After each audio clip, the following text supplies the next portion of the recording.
שלום לכם. השבת בעזרת השם נקרא את פרשת תצווה.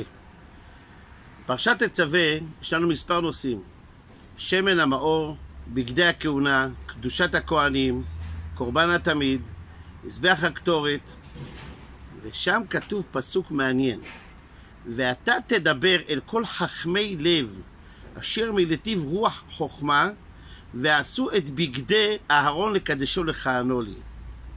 משה נצטווה לקחת את חכמי הלב מקרב בני ישראל שיעסקו במלאכת המשכן. נשאלת השאלה, מה פירוש חכם לב? במה הוא שונה מחכם רגיל? בכלל הביטוי חכם לב זה כמו ביטוי של דבר והיפוכו. למה? כי המוח הוא אחראי על החוכמה והלב אחראי על הרגש. ללב אין אפשרות לבצע פעולות בתחום החשיבה.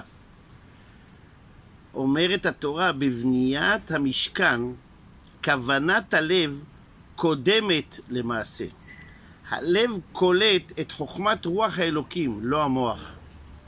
רב נחמן מברסלב הגדיר את זה יפה.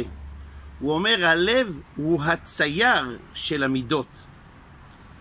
מעשה האדם הוא לא נעשה בכוונת מכוון לשם שמיים, אין הוא נחשב למצווה. אם אתה לא עושה את זה שם שמיים במשכן, זה לא מצווה. גם זה מאוד יפה. אין בו קדושה. לכן כתוב, כל איש אשר ידבנו ליבו. אתה צריך להתכוון, אתה צריך לרצות לתת. לא אתה נותן כי לא נעים ממישהו אחר. רחמנה לי בבית. אתה צריך לבוא עם הלב לתת את זה. אתה מאוד רוצה לתת.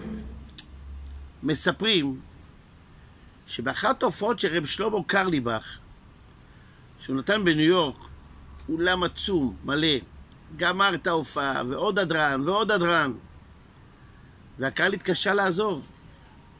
ואחרי כן, אחרי שכולם עזבו, התקבצו עוד כמה עשרות מאחורי הקלעים, פתאום מופיע יהודי זקן, והוא בא לרב שלמה, הוא אומר לו, רב שלמה, אתה זוכר אותי? איך שרב שלמה ראה אותו, מיד התחבקו, התנשקו. לקח רב שלמה את הגיטרה, והתחיל לנגן ניגון. ניגון מיוחד. בכה, הזקן בכה, אנשים הצטרפו, וגם כן בחרו. אפילו לא ידעו מי הוא, מה הוא, מה קרה. ואחרי אותו ניגון, מספר אותו יהודי זקן, בשנות ה-70 במאה הקודמת, כשהיה אסור להיכנס לרוסיה, מסך הברזל, אסרו כמעט כל פעילות יהודית. רב שלמה הצליח להגיע לשם. והוא נתן הופעה בבית הכנסת הגדול, השמועה עשתה את שלה, התמלא בית הכנסת כמו ביום כיפור. ואחרי ההופעה שהוא נתן, ועם ישראל חי וכו' וכו', באו אנשים ואמרו לו, רב שלמה, תן לנו משהו שיזכור שאנחנו יהודים. הוא אומר, רב שלמה לקח את הסידור שלו והתחיל לקרוא את הדפים. לזה הוא נתן דף מתפילת שחרית, ולזה מתפילת מוסף, ולזה ממנחה, ולזה מערבית. נגמרו הדפים, ועוד מבקשים. רב שלמה, תן לנו משהו. נתן את הטלית קטן, נתן את הציצית, נתן את התפילין.